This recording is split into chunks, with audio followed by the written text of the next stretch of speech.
Hello all, today we're covering 4 different lenses that have all different uses and functionality, which we will go over. If you have a Canon camera, these lenses will fit almost every model camera there is, except for the new mirrorless cameras, but I also have a solution for that later in the video, so stick around. Okay, the first lens we're talking about is the EF16-35. This lens is what's known as a wide angle lens. And what does a 16-35 mean? Well, 16mm to 35mm is the range of the zoom. So when you zoom in and out, when it's at 16mm, it's at its widest, and when it's at 35, it's more of a narrow field. So let's talk about the benefits of this particular lens.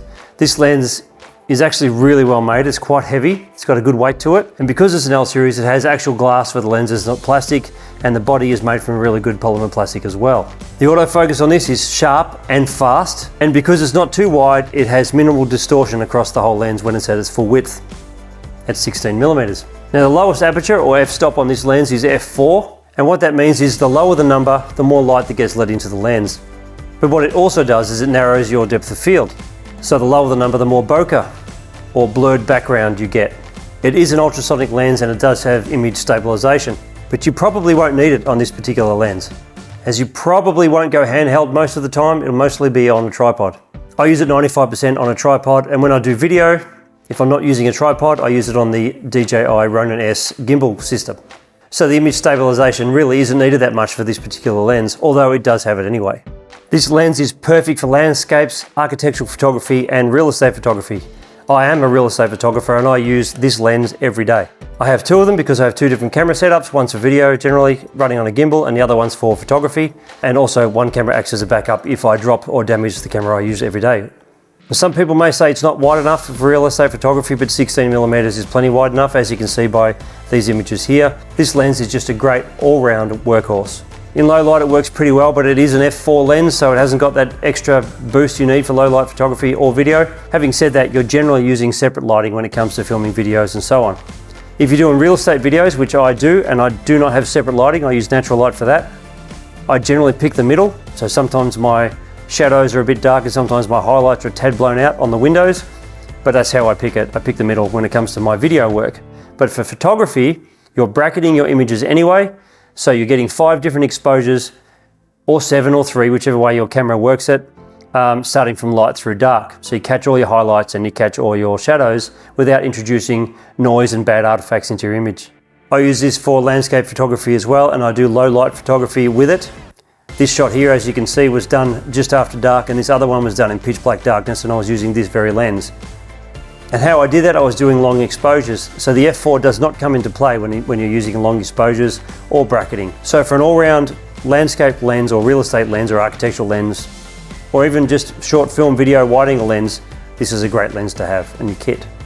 So things to note about this lens: it can sometimes be a little soft in focus on the very edges when you're shooting wide angle at 17mm, but you can get it calibrated by somebody, or there's plenty of tutorials online how to calibrate your lens to get it that perfect amount of focus in the right spots. Overall, this lens is a great workhorse. It will just keep going and keep working without any problems at all. And for around 1300 Australian or 900 US, it's a pretty good entry point into the L series market. So next up we have the 24 to 105mm lens. Now this lens is an all-rounder.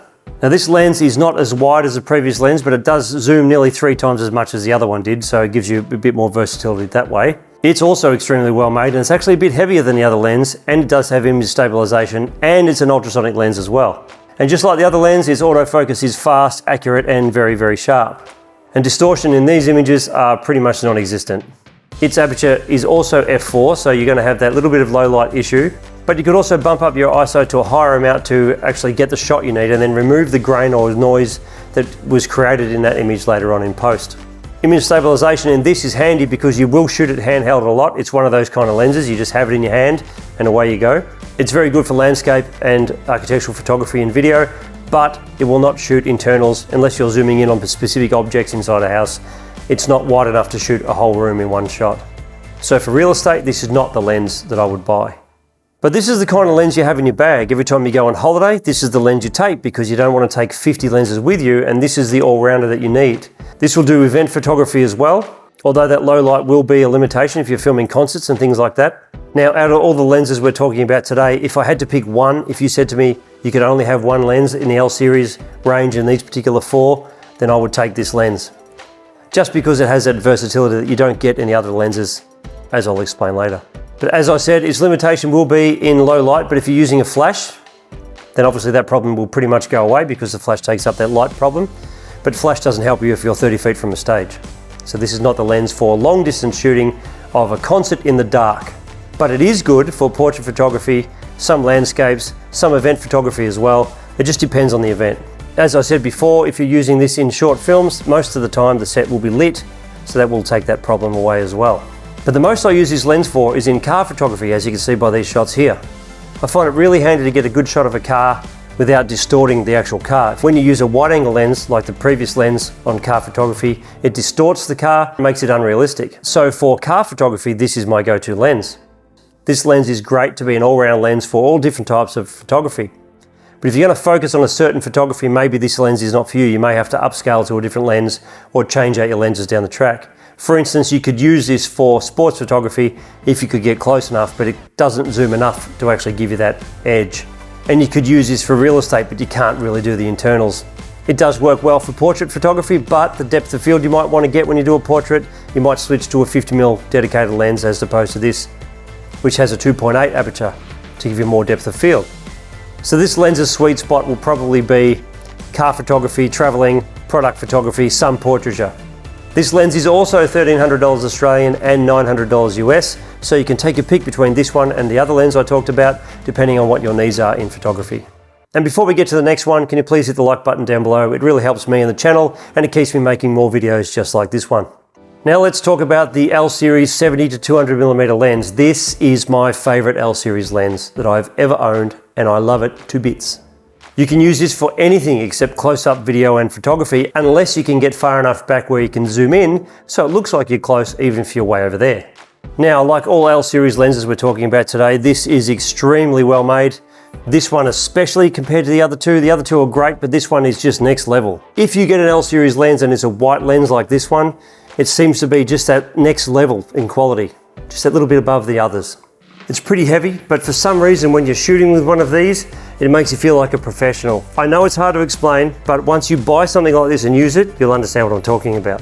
Autofocus on this is lightning fast, sharp and very, very accurate.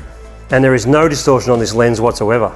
None that I can see anyway. The kicker on this lens is that it's an f2.8 lens, which means it's great for low light photography and videography.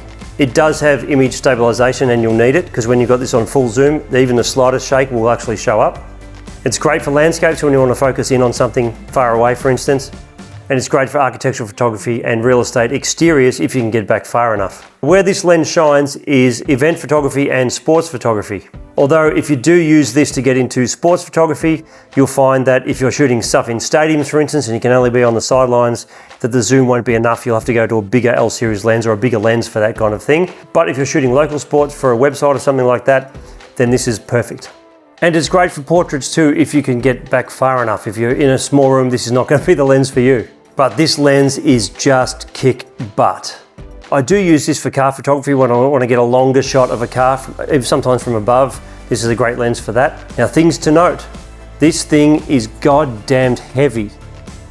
It does have a separate mount here for a tripod, which is fantastic because then all the weight won't be on the bracket between the camera and the lens. So it's great having this mount here. Also, if I'm shooting handheld, I tend to hold on to this unless I'm setting focus or whatever. And I also use it to carry the whole thing around with. But if you are going to use this handheld all the time, get yourself a neck strap or a really good solid belt clip because you'll need it. Otherwise, you won't be able to give your arms a rest. This lens does go up there in price a little bit, but you do get a much better lens than the other two. And the price for this one is $1,900 Australian or $1,290 US. Now this lens is a little bit different than the other ones. This isn't a zoom, this is a fixed lens. And it's fixed at 100mm, so that is all you get. So you get focus, and that is all. If you need to get closer or further away from the subject, you have to move yourself closer and further away from the subject. Having said that, you won't be moving much because it's 100mm and it's a macro lens. It's great for video, it's great for insects or plants or whatever those things you like to shoot that are really small. This is a fantastic lens that'll do that just really well for you. And as I've covered before, when you get an L series lens, you get fast, sharp, and accurate autofocus, and this one is no different. Now it has got some weight to it, but it's not overly heavy. It's probably a tad heavier than a 24 to 105, but not much. Not really noticeable, in fact. No distortion in this lens at all, and its lowest aperture is 2.8, so its f-stop is low. It's good for low light. It does have image stabilization, which you will need.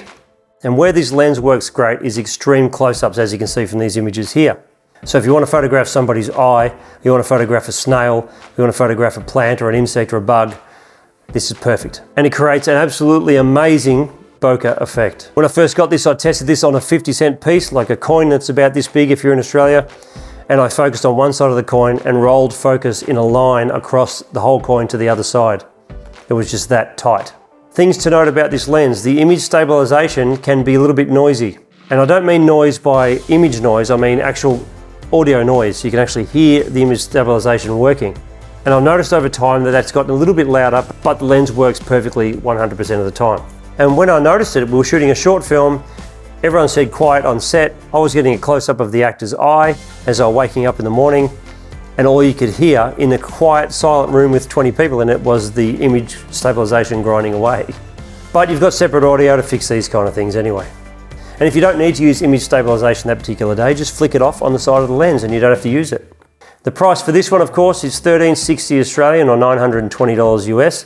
So it's about the same sort of price as the first two, maybe a tad more, but it is quite an amazing lens, as all the other ones are as well.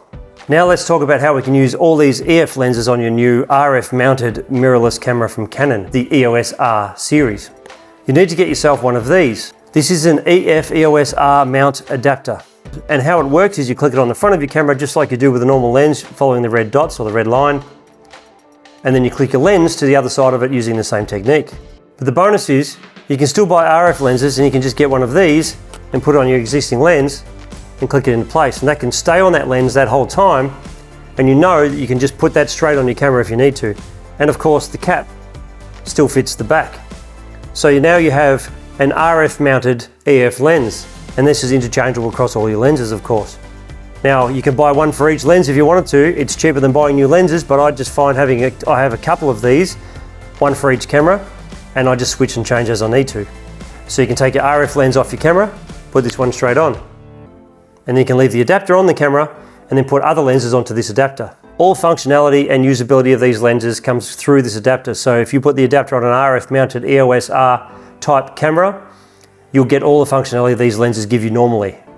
There are a few different types of these adapters. Some of them have slide-in filters and so on, but this is the cheapest option at about 160 Australian or $108 US.